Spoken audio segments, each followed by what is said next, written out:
Yang selanjutnya, SIM sering disamakan dengan TIK. TIK memiliki bidang kajian yang bermacam-macam karena dalam TIK tidak hanya membahas masalah teknologi informasi dan komputer, tetapi juga membahas teknologi komunikasi dan telekomunikasi.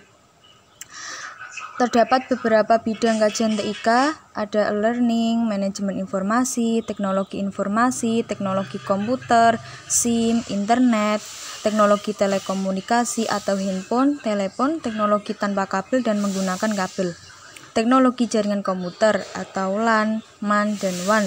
Kemudian ada sistem keamanan jaringan komputer dan sistem basis data.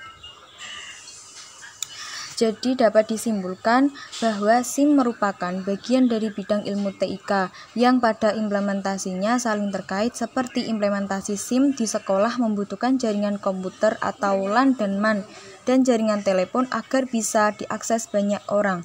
Sistem e-learning di sekolah memerlukan jaringan komputer dan telepon agar dapat diakses siswa dari rumah masing-masing dan masih banyak yang lain. Selanjutnya, konsep dasar informasi. Menurut Clagett, data adalah fakta dan angka yang tidak sedang digunakan pada proses keputusan dan biasanya berbentuk catatan historis yang dicatat dan diarsipkan tanpa maksud untuk segera diambil kembali dalam rangka pengambilan keputusan.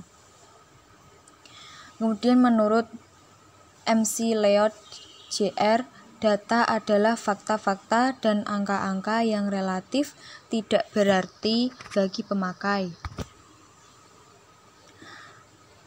Kemudian menurut Davis, dapat disimpulkan data adalah fakta-fakta, simbol-simbol, dan angka-angka yang relatif tidak berarti sebelum diadakan proses selanjutnya terhadap data tersebut.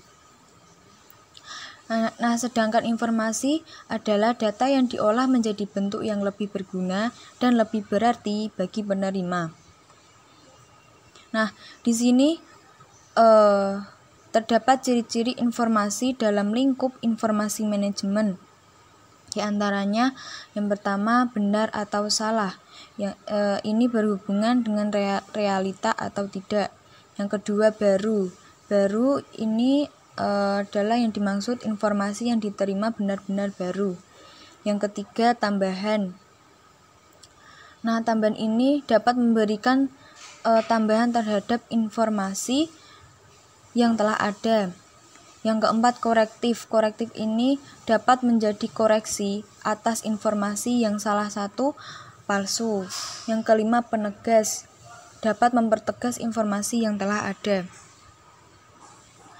Selanjutnya, menurut Sondang P. Siagian, dapat ditempuh 8 tahap penting dalam penanganan informasi, yaitu penciptaan informasi, pemeliharaan saluran informasi, transmisi informasi, penerimaan informasi, penyimpanan informasi, penelusuran informasi, penggunaan informasi, dan penilaian kritis dan umpan balik.